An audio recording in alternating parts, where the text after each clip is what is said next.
Hi viewers, ఈ వీడియోలో మీకు రైతులకు సంబంధించినటువంటి రైతు బంధు ఈ నేడు ఉదయం 10 గంటల నుంచి అన్ని రూల్స్ సడలింపు చేస్తూ ఇక ఎటువంటి రూల్స్ అయితే ఉండవు, డైరెక్ట్గా నేరుగా రైతుల అకౌంట్లోకి నిధులు విడుదల చేసే అవకాశం అయితే ఉంది ఈరోజు. సో ఖచ్చితంగా ఈ వీడియో చివరి వరకు చూస్తే క్లారిటీ ఇన్ఫర్మేషన్ అయితే దొరుకుతుంది. అదేవిధంగా లైక్, సబ్స్క్రైబ్, షేర్ చేయండి. ఇప్పుడు మనకి ఇక్కడ గమనించుకున్నట్లే రైతులకి రైతు బంధుకు సంబంధించి 10 గంటలకి నేడు ఎక్కడ ఎన్ని ఎకరాల వరకు పడవచ్చు, ఏ జిల్లాలో పడవచ్చు, ఇవన్నీ మనం చూద్దాం. సో రైతు బంధు యథావిధిగా మళ్ళీ మొదలవబోతుంది.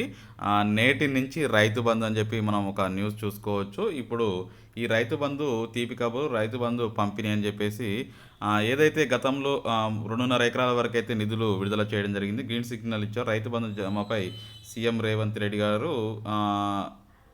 జమ అని చెప్పేసి ఇక్కడ న్యూస్ రావడం జరిగింది. ఇప్పటివరకు సుమారు ఒక 2,500 కోట్ల నుంచి సుమారు 3,000 కోట్ల వరకు విడుదల చేశారు. అందులో భాగంగా ఒక 45 లక్షల మందికి, 45 lakhs మెంబర్స్కి ఈ రైతు బంధు నిధులు చేకూరడం జరిగింది. సుమారు ఇంకొక 30 లక్షల మంది ఉన్నారు.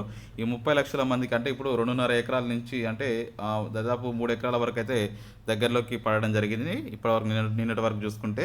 అదేవిధంగా ఇప్పుడు 3 నుంచి ఈరోజు 5 ఎకరాల వరకు భూమి ఎవరైతే కలిగి ఉన్నారో వారందరికీ రైతు బంధు నిధులు విడుదల చేస్తామని సమాచారం రావడం జరుగుతుంది. అంటే ఓవరాల్గా ఈరోజు 3 నుంచి 5 ఎకరాల భూమి ఎవరైతే కలిగి ఉంటారో డైరెక్ట్గా ఎటువంటి రూల్స్ లేకుండా పాత పద్ధతిలోనే ఎకరానికి 5,000 చొప్పున వేస్తాము అని చెప్పేసి చెప్తున్నారు.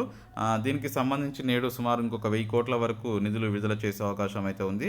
రైతులకు ఇచ్చిన హామీలకు అమలు ప్రభుత్వం కట్టుబడి ఉందని చెప్పారు. రైతు రుణమాఫీ కావడం లేదని రైతులు ఎవరు ఆధారపడదు, మంత్రి భరోసా ఇచ్చారు. అదేవిధంగా మనకు ఖచ్చితంగా రైతు రుణమాఫీ ఉంటుంది. అదేవిధంగా దీనికి సంబంధించి రైతు భరోసా కూడా ఉంటుంది, అంటే రైతు బంధు కూడా ఉంటుంది. నెక్స్ట్ ఖచ్చితంగా నేడు ఉదయం 10 గంటల నుంచి యథావిధి అకౌంట్లు అయితే పడతాయి. ఖచ్చితంగా సబ్స్క్రైబ్ చేయండి, షేర్ చేయండి. Thank you for watching. Have a nice day.